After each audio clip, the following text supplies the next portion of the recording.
etsika eny amin'ny kianjany telo amby folome mifanentana ireo helovelona ho an'ny fiandrianam-pirenena. Erisetra miatra amin'ny olona varira tsy anaiky mora intsony izay hoy ny fikambanana albinos. 9 hatramin'ny 13 fampitehana fiamorana famononan-kolaka ny malagasy hoy ny olon-tsotra. Sabotsy 3 septambra 13 kafaliana sy ampitiavana tompoky lasy tompoky vavy anotsy diaky ny tokantrano amin'ny ity hariva ity tonga soa indrainao atao anatin'ny fotoana ny fampalalam-bavao ny fahitalavitry ny MPS asaiko ampanajana sy ampitiavana ianao anaraka ny vavao hatramin'ny farany. Ny lafim-bavao ny politika avetrany malona ny fanambarana nataon'ireo kandida raiky amby folomaly tena mory ireo mpitarika ny antokotiky Madagasikara eny fotony ny teonivy ny antokotiky Madagasikara androany. Mazava ny toromarika fa anoana ny etsiky ny vondron'ireo kandida ireo ny alatsinainy ho avy zao eny amin'ny kianjany 13 Germain Mejanary sy Tahirinena.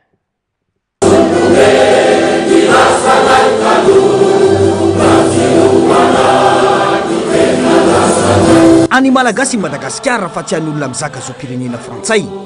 vonina tanteraka ny tiky Madagasikara anoana ny etsiky ny vondron'ireo kandida raiky amby folo eny amin'ny kianjany 13 Mey ny alatsinainy ho avy izao teto amin'ny QG Bel Air nanomezana toromarika ireo mpitarika eny ifotony ho fiatrena izany androandry ho an'ireo mpitarika isam-pokotandry.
Iarana tsiny indrindra tompoky lasy tompoky vavy noho tsy fahatombanana noho ny lafiny ara-teknika mirakitra ny fanadadiana toy ny fa iverenantsika eo any iny fanadadiana iny rehefa vonina ny horonan-tsary sy lafiny ara-teknika mirakitra iny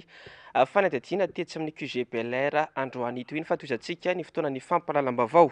nitodika manokana tamin'ny vahoaka malagasy ho tonga saina irariny avy andreo natoandro izay isa nanorina ny antokotiky Madagasikara tamin'ny fotoan'androny mila mivavaka kosa nefa isika satria andrava ny asany maizina hoy Guy Maxime Maralesy eno ny fiarametany rehetra no anapahana izao amboletra izao hoy ny fanazavana tatym-pavoana ataony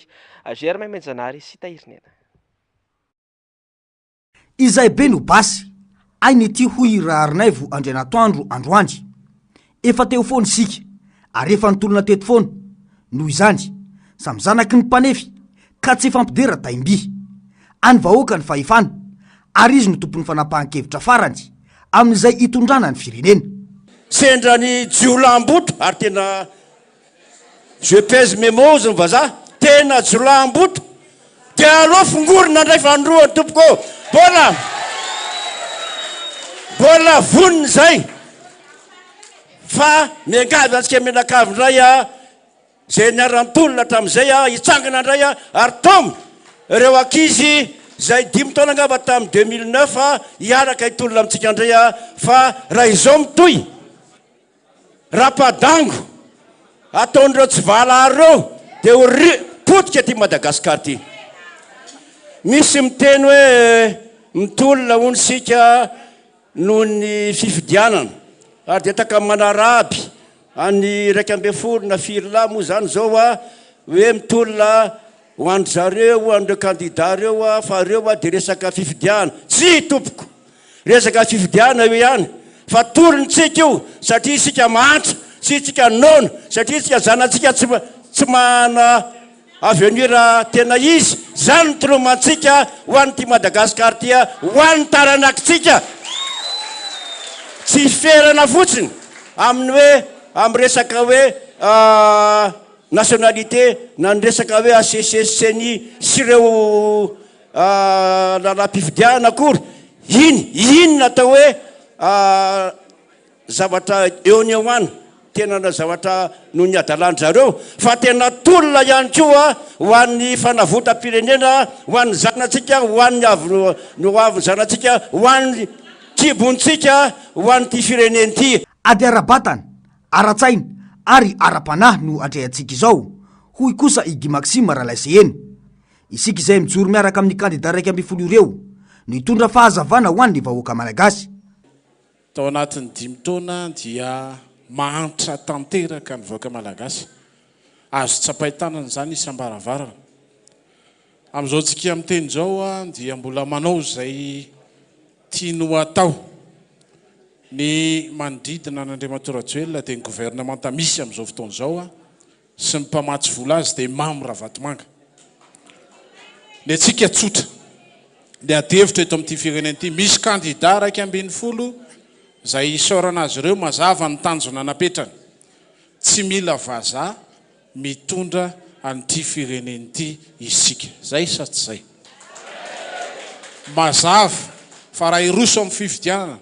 dia aoka ho fifidianana madio sy mangarahara ary tsara omana no hifaninanana mazava fa tsy ilaina ny gouvernemanta tsay kristian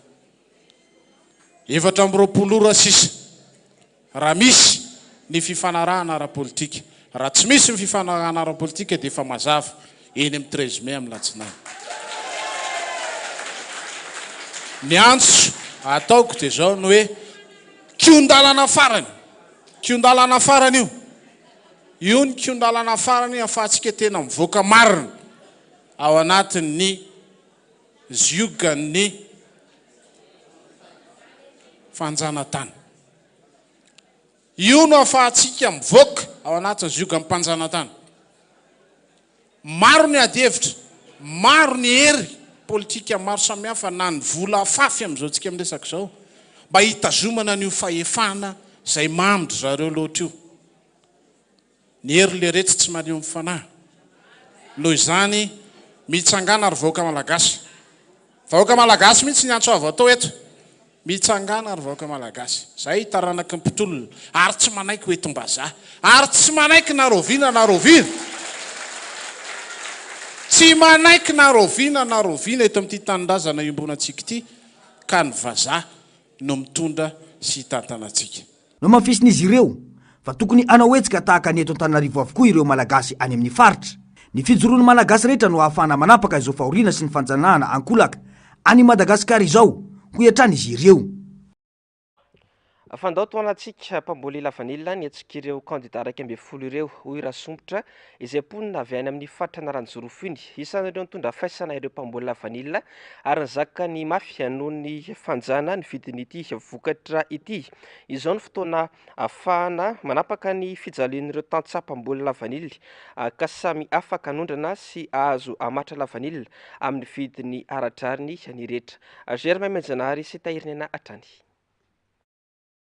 Isika any amin'ny faritra izay mamokatra jirofo sy lavanilina no tena tratry ny fampijaliana mafy sy fanjanahana tamin'ny vidim-bokatra tato anatiny 5 taona hoy nisy olo-tenan'ireo mponina avy any amin'ny faritra Analanjirofo. Mila mijoro isika mba hanavitra io sy ampiariana io ka hiverena ny vidin'ny saza ho an'ny tantsaha. Efa mijoro ny kandida 120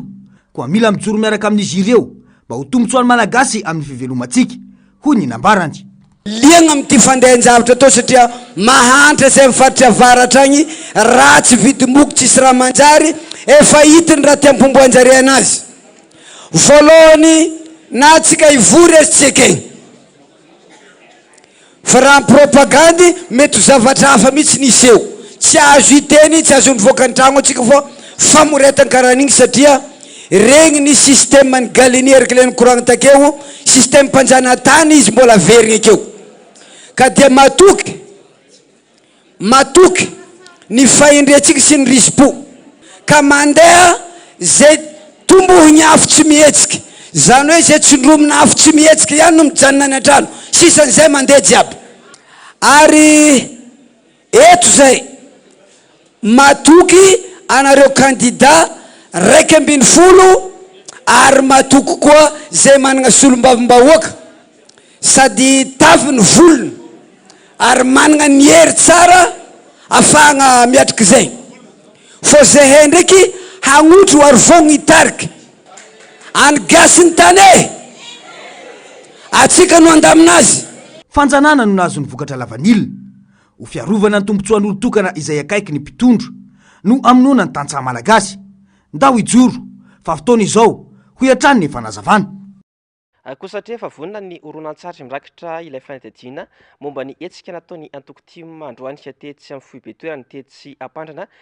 andeha arahintsika avy hatrany ary izay fanadihadiana izay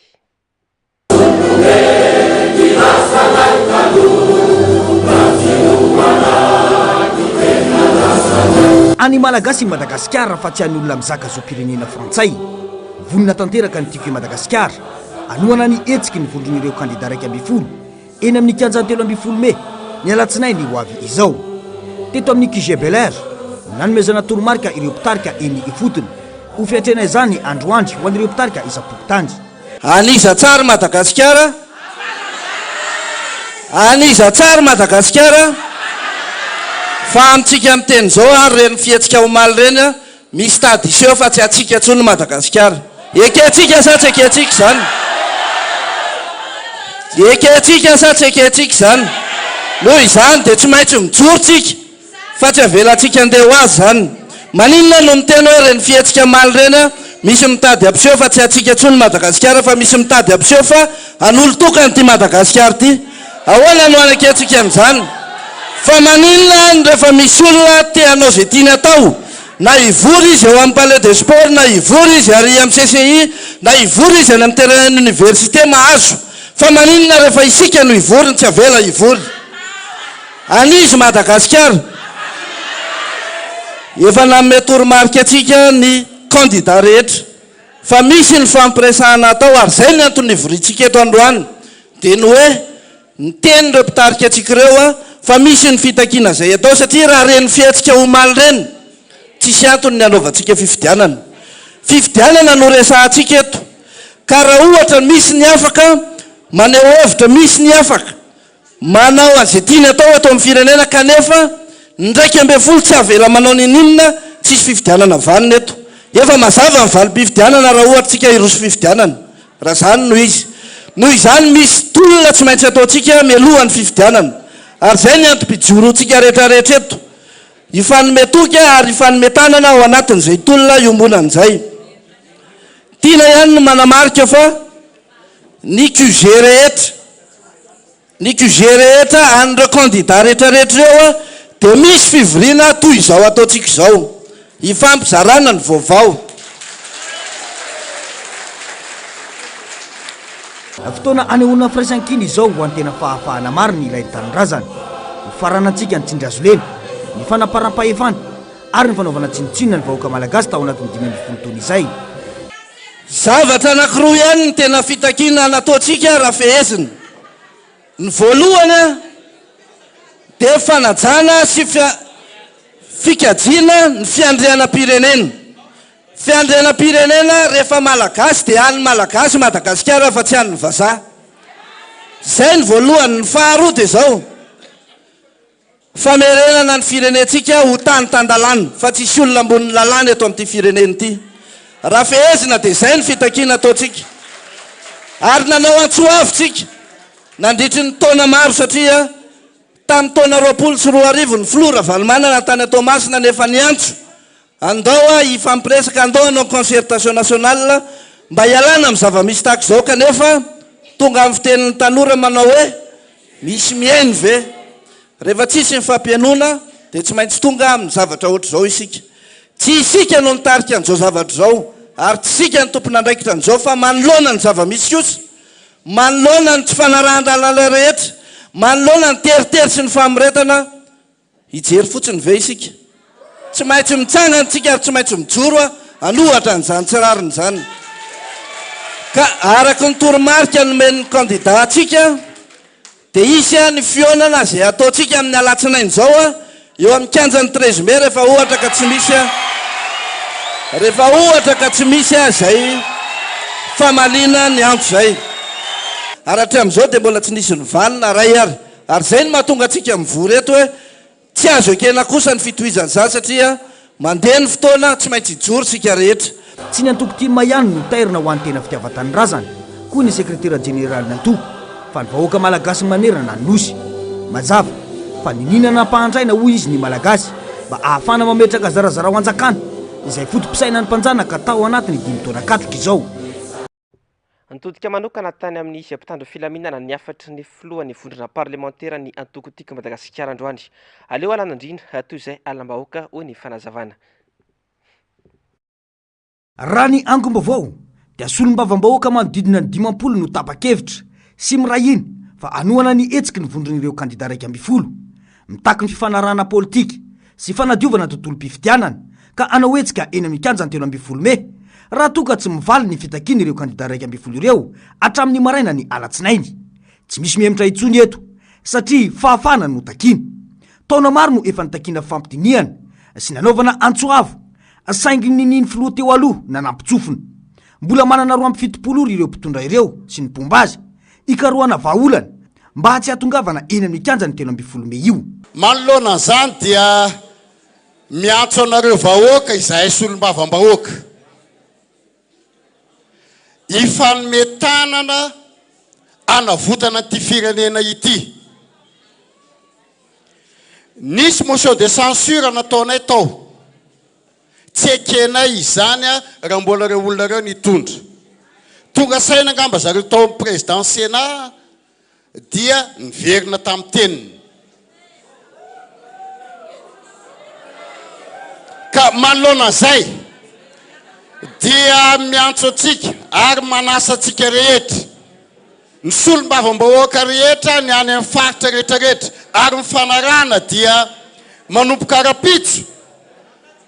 dia manompoka amin'ny latsinainy na talata dia manao ohatra ny zavatra ataotsika koa ny any amin'ny faritra rehetrarehetra any amin'ny distrika rehetra anao ohatra ny zavatra atao anavitra ty firenetsika no ataotsika mila faharetana mila fahasahina ary mila fahavononana nitodika manokana tany amin'ireo vadina mpitandro ny filaminana kosa nireny mpianakaviana teto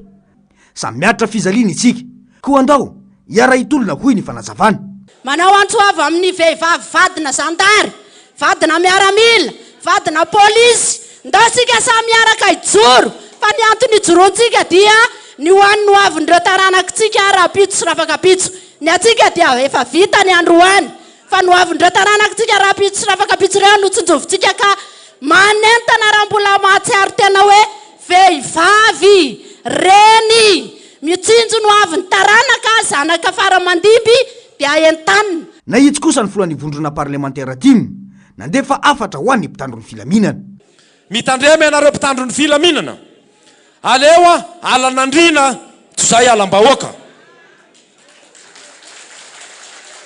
ny vahoaka ny manakaramanareo efa raha mahita ny zavatra tsy manjary ataon'ny mpitondra zay mibaiko anareo ka miantso anareo izahay hidiny eny amin'ny 13 Mei izahay amin'ny alatsinainy zao zao ry mpitandro ny filaminana na ny mpanome baiko na ny mpanatanteraka baiko teny aminareo sy mitodika aminareo izahay tandremy mifandratra tandremy mbola manisy pitikafo ao anaty menaka efa fitondrana tsy manjary jilambotony misy eto ka raha tsy te ho alam-bahoaka ianareo aza sina fisambotsamorana aleo zay anevitra malalaka ny alaneniny zay tao anatin'izay efa ataona izay mahery sakatsakanana nataon'ny Cédric sy ny firongony zay tiany natao efa fantatra ny zavatra konokononareo amin'ny fifidianana io tsy adala ireo kandida 110 raha mirahina ka dia izao manafatra anareo farany izay tsy ekenina ny fandratrana indrindra avy aminareo mpitandro ny filaminana fa raha mandratra na sanatria misy maninina eo raisina ho tompona andraikitra ianareo mpitandro ny filaminana izay manatanteraka baiko tsy ara-dalàna sy fampahoriana vahoaka tsara moa ny manamarika fa efa misy olo tena avy any amin'ny faritra tonga eto Antananarivo anamafioriny ity etsiky ny collectif de candidat ny alatsinainy zao io tolona ho fanavotam-pirenena no atrehina manomboka eto afa-tsy azo ekena raha olona tsy malagasy intsony no mbola hitondra indray a Madagasikara tsy azo ekena ihany koa ny fandikan-dalàna ataon'ny fitsarana avy momba lalam-panorenana sy ny seny ary ny governemanta hoy ny avy amin'ny antoko kitana androany miantso ny olom-pirenena ho sahijoro iaro ny fiandrianam-pirenena ihany koa ity antoko ity onjalana ny arana avy manana sy Mathieu Prince miray feo amin'ireo candidat 12 amin'ny tsy fanekena firotsahany Andry Rajoelina ny antoko kitana araka ny fanambarana nataon'izy ireo efa niadivandreo ray aman-dreny tamin'ny andro ny fanjanahantany ny alana eo ambany fifehezan'ny frantsay ka tsy azo ekeny intsony ny verenany amin'izao fotoan'izao nokiany izy ireo ihany koa ny fandikan-dalàna ataon'ny fitsarana avy momba ny lalam-pandrenana sy ny governemanta amin'izao ireto androm-panjakana ireto izay efa mampiseho fitanilana amina candidat sahady olana eto Madagasikara zao le olo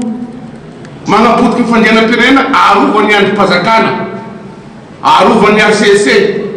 arovany CENI arovany gouvernemanta io miantoko kitana sy ny serena dia sy manaiky any président Andry Rajoelina ho candidat zany ary tovevitra amin'ny candidat 12 zany moa TGV zao amin'ny hoe taranaka galeny vaovao manoloana ny tsy fanarahan-dalàna maro hita eto amin'ny firenena amin'izao dia miantso ny olom-pirenena ho sahijoro hiaro ny fiandrianam-pirenena ity antoko politika ity malagasy ihany no afaka mitondra Madagasikara ho hiatrany avy amin'ity antoko iray ity izahay tsy anaiky an'ity firenena teo entina vazaha ary tsy anaiky vazaha koa hilatsaka amin'ity Madagasikara ity ka miantso antsika rehetra amin'ny latsinainy koa amafisinay izay amantso zay amin'ny latsinainy zao dia eny amin'ny kianjany 13 Mey raha manana i Madagasikara manana didy isika hiaro ny tanindrazatsika manana didy isika hitady vahaolana ho any tanindrazatsika ho maty momoka fotsiny ny ady natao tamin'ny fanjanahantany raha mbola anaiky hoentin'ny olona efa nanariny izy pirenena maha-malagasy azy isika ny azo antoka raha teo dia tsy maintsy hitsinjo sy hiaro ny tombontsoan'ny firenena izy raha mbola tafaveriny indray eto amin'ny fitondrana fotoana izao hijoroana sy hanehoana firaisankina ho hiatraniny avy amin'ity antoko ity fa miantso ny solombavam-bahoaka izay mpiara-dia amin'ny kosa ny candidat ho filoham-pirenena sy teny Randriana Sonaiko tonga eto Antananarivo mialohan'ny andro ny alatsinainy izany rehetra izany dia ho fanamafisana ny hetsika atao etsy amin'ny kianjany 13 Mey ny alatsinainy ho avy izao Jeremy Menjanahary sy Tahirinena mitsahatra manomboka androany ny fitetezam-paritra miato avokoa ny asa isam-paritra ho an'ny mpomban'ny candidat sy teny Randriana Sonaiko miantso solombavam-bahoaka namany iverina eto an-drenivohitra ary anamafy ny etsika izay ho ataon'ireo candidat 12 mitaky fifidianana madio ny tsy fahafahan'ny olona tsy mizaka zo-pirenena malagasy irotsaka ho fidiana ho filoham-pirenena eto amin'ny tanin'ny gasy ary mitaky ny fifidianana ekeny rehetra ka eto dia manambara ny solombavam-bahoaka rehetra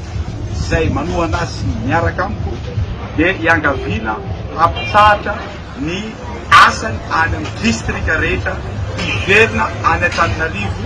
alohan'ny alatsinainy izao raha tsy misy ny accord politique hitadiavana lala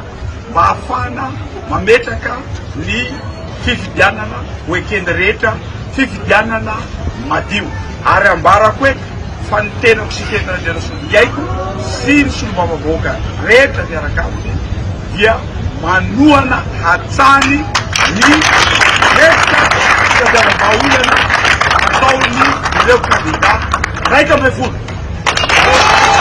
mazava arak'izany fa ho tonga anamafy ny etsiky ny candidat 12 ihany koa izy teny sy ireo solombavam-bahoaka miaradi aminy eny amin'ny kianjany 13 Mey zany ny fotoana ho an'ny rehetra miaraka amin'ireo candidat 12 ny alatsinainy izao io afa-tsy azo ekena intsony ihany koa ny fandikan-dalàna ataon'ny fitondrana amin'izao fotoana izao kosa ny avy eo anivon'ny antoko malagasy tonga saina na ny MTS androany tsy azo ekena ihany koa ny fanosehosena ny demokrasia izay miseho amin'ny endrika maro ity antoko ity izay miantso ny sy ny fampitoviana eo amin'ireo samy candidat ho fidiana ho filoham-pirenena onjalana ny arana avy manana sy Mathieu Prince mariky ny tsy fisiany demokrasia atao amin'ny firenena amin'ny fanenjehana ny mpanohitra sy ny fanakatsakana anazy ireo rehefa aneo hevitra lazaina fa tamin'ny mandala ny demokrasia Madagasikara kanefa mifanohitra tanteraka amin'izany ny zava-misy eto ary tato anatin'ny 5 taona ny tena nahitana fanenjehana sy fanampainam-bava ireo olona tsy mitovy hevitra amin'ny fitondrana. Nanamafy ny candidat Roland Ratsiraka androany fa tsy azokena ny fandikan-dalàna ataon'izao fitondrana izao. Zavatra mitsanga dia tsotra. Ny tantara ihany miverimberina. Le tsy fasahina miatrika ny demokrasia fa te hangala batolava. Le fanaovana ampimamba ny harem-pirenena. Ao ihany koa ny tsy fanajana lalàna, tsy fanajana ny soatoavana republikanina ary tsy fanajana ny fiavahana malagasy ary eo ihany koa ifangorokarena eo ampitantanana fa tsy azontsika atao mihitsy ny manaiky tsika malagasy ny vodona amin'izany manaiky reo lalàna rehetra tsy ajaina rehefa lalàna tsika mametraka anazy tsika ihany tsy manaja anazy zany amin'ny alatsinainy io mpitandro filaminana dia manao ny asa manao zavatra ampilaminana sisy ilana mpitandro filaminana rehefa manao zavatra ampilaminana. Ny fametrahana amin'ny fitsarana manokana amin'ny sana fifidianana ihany no ahafahana mahazo antoka fa hangarara ny fifidianana ony avy amin'ny antoko malagasy tonga saina na ny MTS. Ity antoko ity izay nanatanteraka fampizarana traikefa momba ny asa manoloana amin'ny fahasahiranana iainan'ny olona sy ny olona tsy fananana asa amin'izao fotoana izao. Fanivoaka tamin'ny fanginany ary dia nanao fanambarana ihany koa androany ny fikambanana Gasileo. Nisy araka izany antsoavy nataon'izy ireo tamin'ny vahoaka malagasy nandritra izany mba hifoho ho an'ny tena fitiavan-tandrazana arak'izany dia amin'ny kianjany 13 Mei ny fotoana raha ny fanazavana. Fa efa taona mahery zay nanao antsoavy fa hoe misy manantanina ady amin'ny ho fiatsehana ilay fifidianana. Ankehitriny nefa tsisy tara. Reo misy candidat zay efa solafaka zay ny azo ilazany azy nametraka ny candidatirany. Efa candidat zareo mahatsapa-tena ka mahita fa tsy ho tomomana zao fifidiana zao ary ady mety ho hafarana raha miroso amizao ka mitarika vahoaka makeny andalambe izy ho anay vovonana Gasileo zany de tsotra. Zahay de miombo-peo ary vonona hiaradia amin'ireo candidat reo hanao an'izay ady ataondreo zay ary hanatanteraka an'izay ady zay mba hazahoatsika filaminana ao anatin'ny fifidianana zay eritreretintsika hatao eo. Zahay koa eto de miantso atsika vahoaka sahiatsika mitsangana mijoro reo ny candidat reto ny Gasileo miantso antsika hanatanteraka an'izay ady zay.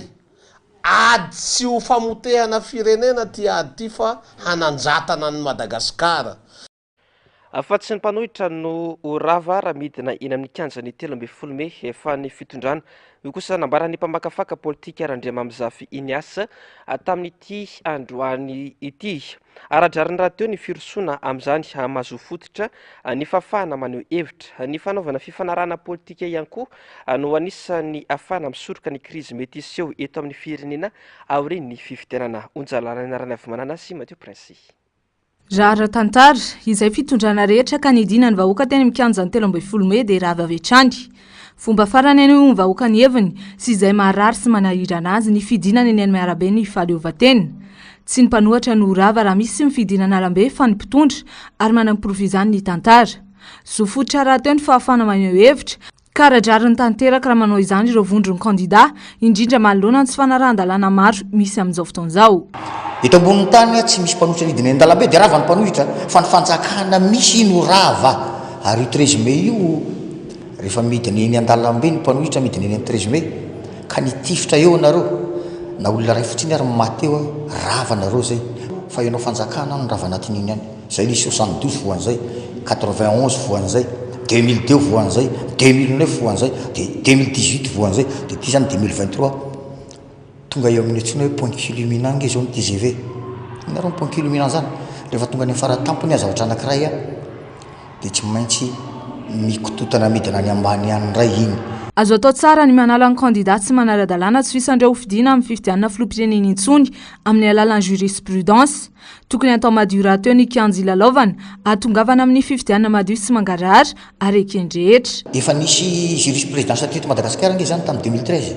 Anisan'ny artikla ray ngezabe tao anatin'ny CS dia hoe tsy azo valozana ny didina voaka ny CS zany hoe tsy azo iverenana fa rehefa nandeha indray hoe niny dia nanao lalàna vaovao ndray jurisprudence zany tompo azo valozana zany le izy ko maninona zao ny tsy azo atao azo atao tsara mihitsy ny miverina amin'ny fanapaha-kevitra zay efa niresi'ny associé teo fa tsy io associé kosa aloha ny anao azy sa tena manizinisina mihitsy satria efa extra constitutionnel io nataon'io dia mila convention politique zany ahafana mamany olana satria rehefa tsy anaty constitution no ataonao a dia zavatra avelan'ny constitution ihany no vahaolana azo atao randria mamizafiny azy ny firosoana amin'ny fifampidiniana sy ny fifampiresana eo amin'ny samy mpanao politika ahitana marimaritra iraisana ihany no ahafana misoroka ny krizy tokony samy aneo izay fahavononana izay ireo kandida raha tena mitsinjo ny tombontsoa ambony ny firenena. Efa hitan'izao tontolo izao ny adalàna sy ny fanitsakitsahan-dalàna ataon'ny mpitondra fanjakana rara loatra raha mitaky ny marina sy mijoro ho an'ny fiandrianam-pirenena ireo kandida misy 20 ho ny nambara ny fandarana angaredona androany ny zavandre mahefa sy Andry Rakotomarala. Ny adalàna ataon'ny mpitondra ny tsy fanarahan-dalàna taony sy ny barofa taony eto amin'ny firenena io no isan'ny antononay mahatonga ireo avy any ivelany miditra antsihatra amin'ny raram-pirenena eto amintsika ho ny mpandray anjara tao anatin'ny fandarana angaredona androany. Miditra antsihatra zany zao ny vahiny firenena mikambana voately miditra antsihatra tsy mitsabaka amin'ny raha tokantranotsika izy fa noho ny adalàna mpitondra ny voately niditra izy satria tadio fa tsika mpikambana anatin'ny système des Nations Unies ONU tsika ary mpikambana ao sadeka aisadino ary nanao sini andao sarta mikasika sadeka sy ny ONU tsika ary matsapa ny ONU fa vohitsakitsaka ny zopireneny ny zo fototra ny tsiraray dia tsy fahafahana maneho hevitra akalalana amin'ny fomba madio eny ny olona tsiraray avy vohitsakitsaka zany vohitsakitsaka ihany koa ny lalam-pandrena mikasika zay zay mahatonga andreo tonga eto amintsika. Nanamafy ny fandarana angaredona androany afa tsy hembotra amin'ny tolona izay efa natao izy ireo tsy manaiky ny firenena entina vahiny ary tsy manaiky ny fanitsakitsahan-dalàna ataon'izao fitondrana izao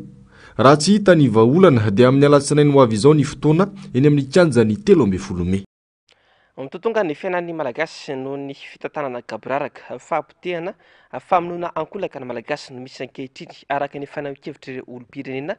sendra ny mpanao gazetinay androany tsy mipetraka intsony ihany koa ny fifampitokisana eo amin'ny mpitondra sy ny entina hany ka samy manao izay tiany rehetra anjarany tsiraray araka izany ny mijery sy mandray lesona amin'izao zava mitranga eto Madagasikara izao. Ando Miaratina sy Mathieu Prince. Potika ny fiainam-bahoaka rava ny fiarahamonina malagasy tamin'ny fitondrana rajoelina no niainana an'izany fahoriana izany ho ny olom-pirenena tsy misy fiainana mora saingy mafy mihoatra lavitra no niainana hatramin'izay no misy ankehitriny karazany famonoana-kolaka ny malagasy ny zava-misy. Tena mbola tsy nisy fiainana ohatran'izao aloha hatramin'izay niainako marina tamin'ity raha mbola izao no mitoy tsy haintsony izay hafaran'ny fiainantsika tamin'ity 5 taona ity kely ny fonoko fa tena mafy be le fiainana fa fitondrany ity voakely ity tena za zapa tanora fa tsy d'accord tsy tian'io tena mafy za tatsava tena tsy ampy eny ambanivohitra tsy fiaina sosialy eny ambanivohitra fanampiana amin'ny resaka zezy ny sécurité indrindra voalohany indrindra tsisy filaminana aminay ihany tsy afaka miary ianao fa tsy ianao mitebiteby foana na mba manana kely ianao dia miendreny sao dia isy mamono ary za rao mety an'irety polisy betibe maniny reto abidina any ambanivohitra any iarony tatsava amin'ny lidalo fandrobana any ange misy kidnapping mbola manga fotsiny sarotra miamba fa tena sarotra mpiainana tsy fisinasa moa iako ny fidanga mividim-piainana miasa tena mba zara hoe rehefa mba misy hohanina dia efa mba zay tsy mifampatoky intsony ny mpitondra sy ny entina hany ka samy manao izay mampety azy ny rehetra tsy ho tafavoaka mihitsy isika raha tsy mandray andraikitra ny vahoaka tsy ho tratra ihany koa ny tanjona raha tsy miofa ny fitantanana ho ihany fanazavana tsy mifampatoky tsony mihitsy indrindra fa tamin'ity 2018 nakaty tondrany président Rajoelina ty tena tsisy tsony le fifampitokisana satria efa lasa iny izy teo lasa oeraoera be daholo ny be dehibe jereo reny mpamono afo reny ohatran'ny lalovondro zareo le fiainam-bahoaka rano maha zao dia goragory le fitsarany goragory izy amin'izao fotoana zao tsy hita iaraha ity lalam-panorenana io goragory le fitonana raha tsy matoky ny olona amblisin'izay koa rehefa misy olona tratrany tratra amin'ny miaramilana any miaraka amin'ny vahoaka tonga fitanana dia vosotra le olona avy eo manao menasy ianao indray voalohany aloha ny fanabeazana malagasy voalohany indrindra tsisy afa-zay averina fampianarana avy any ambany mihitsy avena reny hoe tainao tsisy mamady ke tsisy zay sisy fa raha vao tsy zazakely be azonao a toetsainy lelehibe nge fa potika daholo na simba le mamalagasy zany tsisy tsony miangin'ny foto ny fampandrosoana izany hoe eny amin'ny fokotany ny paka eny amin'ny ambaratonga-drafitra rehetra tsy maintsy avetra ny fifamitokisany eo amin'ny rehetra vao afaka manova hoy marika ravalomanana kandida filoha am-pirenena milarana fahadimy atsangana le confiance eo mivoaka aloha sy mitantana sy mitondro dia rehefa aveo a za anao arak'izay lazaiko hoe ao anatin'ny zatoandro hitanao zavatra miova faharoa tsy maintsy apetraka zany ny confiance ny olona aloha mipetraka koa ny confiance amin'ireo mpamatsy vola ireo vao mipetraka zay a avy zareo manambola ampiampy zareo manana ny ambiampy ny vola any amin'ireo firenena matanjaka ireo tsy afaka anao na ino na ino nefa raha tsy mijoro sy mandraindraikitra ny olom-pirenena tsirairay afakobaka ambavany nataon'ny fanjakana tamin'ny mponina any amin'ny faritra Tsimnosiny asako tontolo natao ary sehosehony betsaka afa tsy misy vinamatotra anisan'izany ny tsy fahavitany lalam-pirenena fahatelo amby folo ny fananganana lycée manara-penitra tsy vita hatramin'ny farany ary ilay orinasa Nutrisud tsy mihodina sady tsy mamokatra akory Njavandre Maefa sy Andry Rakoto Marala taletan'ny fitondrana ilay mampandry adrisa aporofon' ny zava-misy any amin'ny faritra Tsimnosiny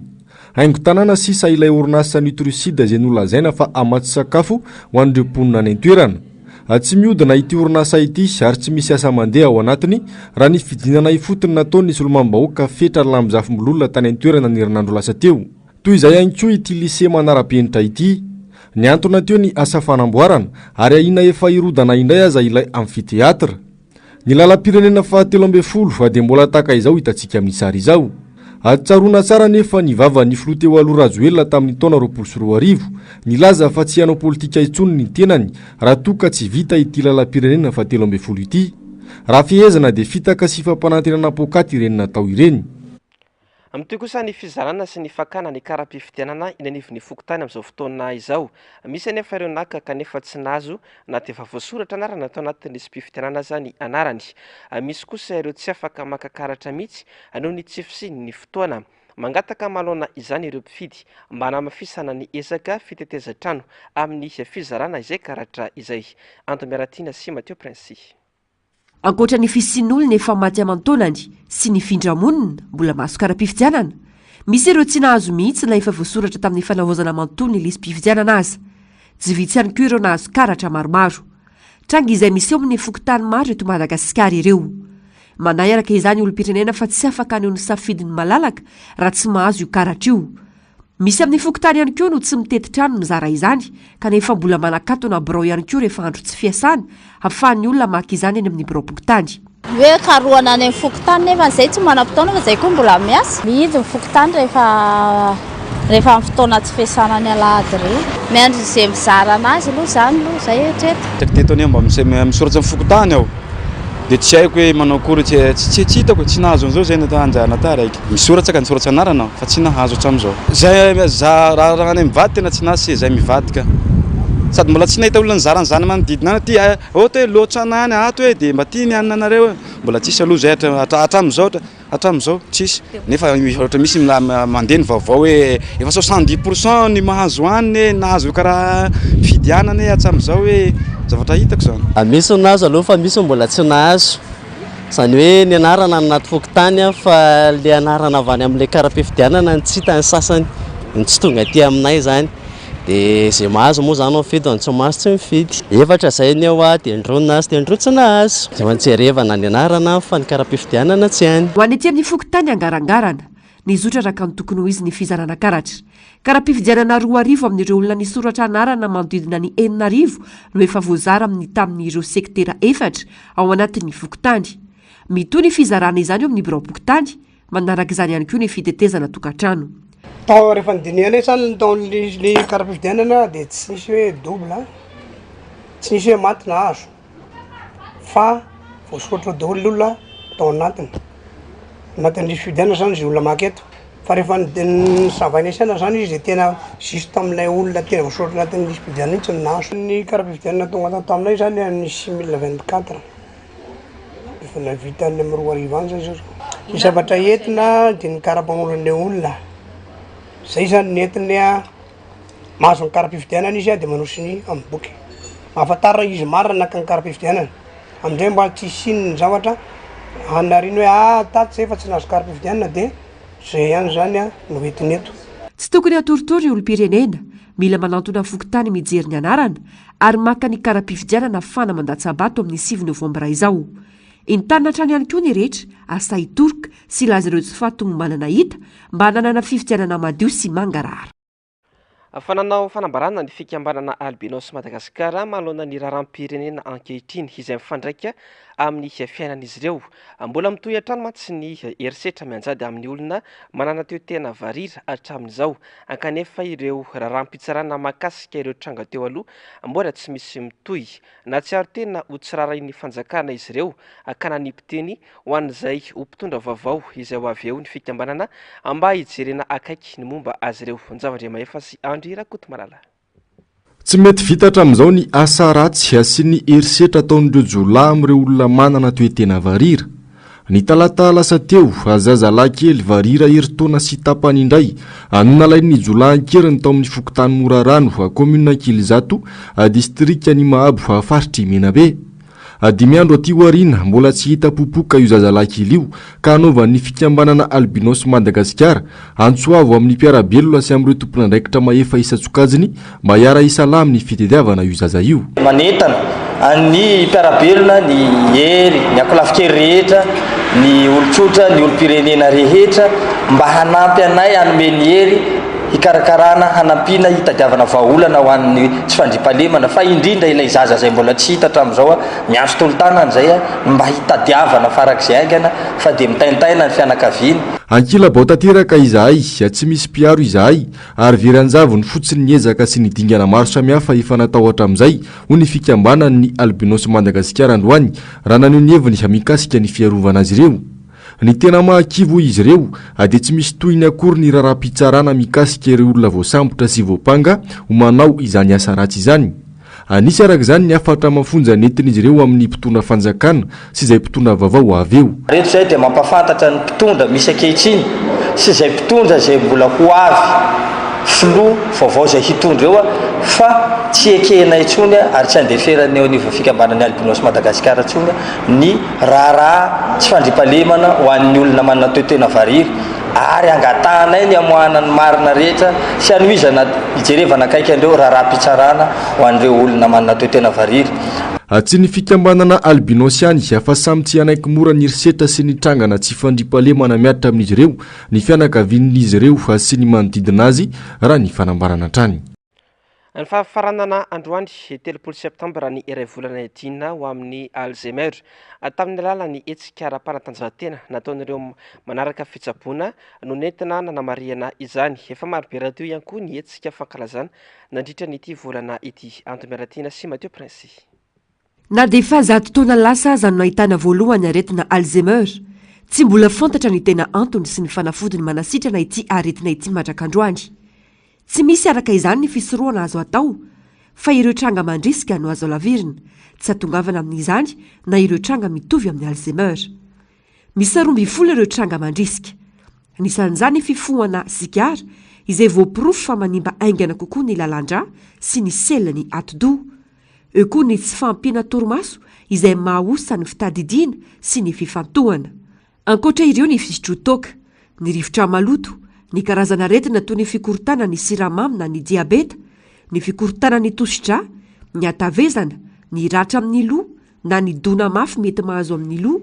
indrindra ny tsy fampiny ny fifandraisana amin'ny fiaramonina sy ny sisa ny aretina Alzheimer aloha zany tsy dia afaka hoe sorohana tanteraka satria misy ny tsy fahalalana ny tena antony mazavatra amin'izao indrisy na dia efa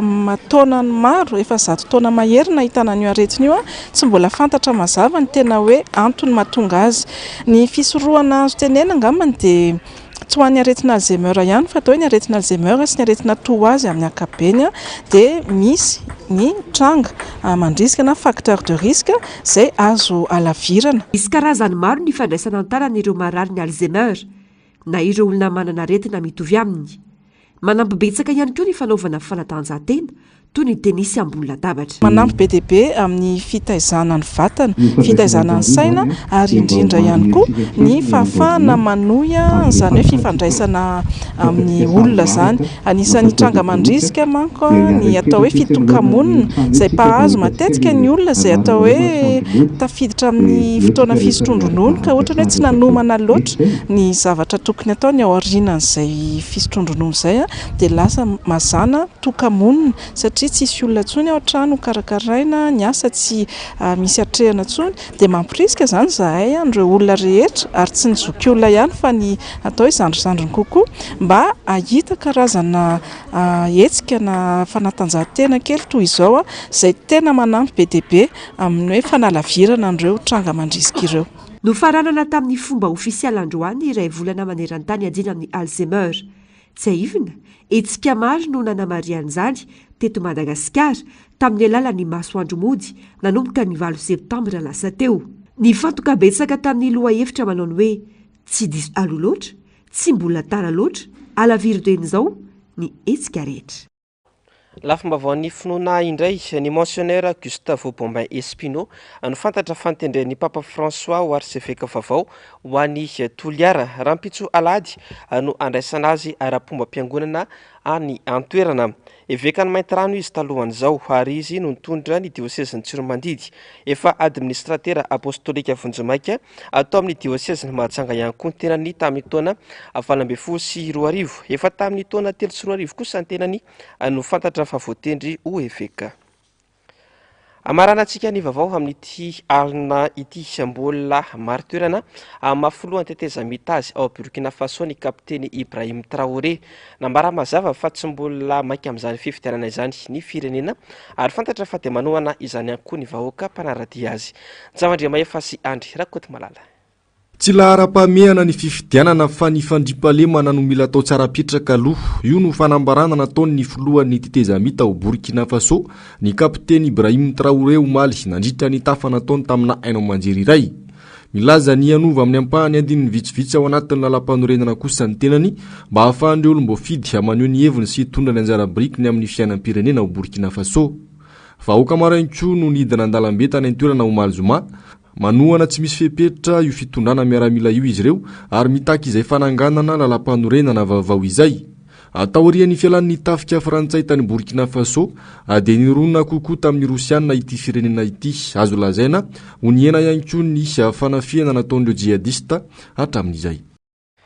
Tompoko lasy tompoko vavy dia izay ihany koa ny masaka azona roso tamin'ity androany ity hisoraka ianao nanaraka ny vaovao hatramin'ny farany. Mialohan'ny sarantsika dia ampahafantarika ianao fa ny fandarana ahoana marina sy ny global news avy hatrany no arainao aorian'izao fotoana ny fampalalama vao izao. Aorian'izay kosa no ronan-tsary indray amin'izay fa mitondra lohateny hoe sakra mametraka ny veloma mandrapitafa ho manaraka indray tompoko lasy tompoko vavy veloma tompoko.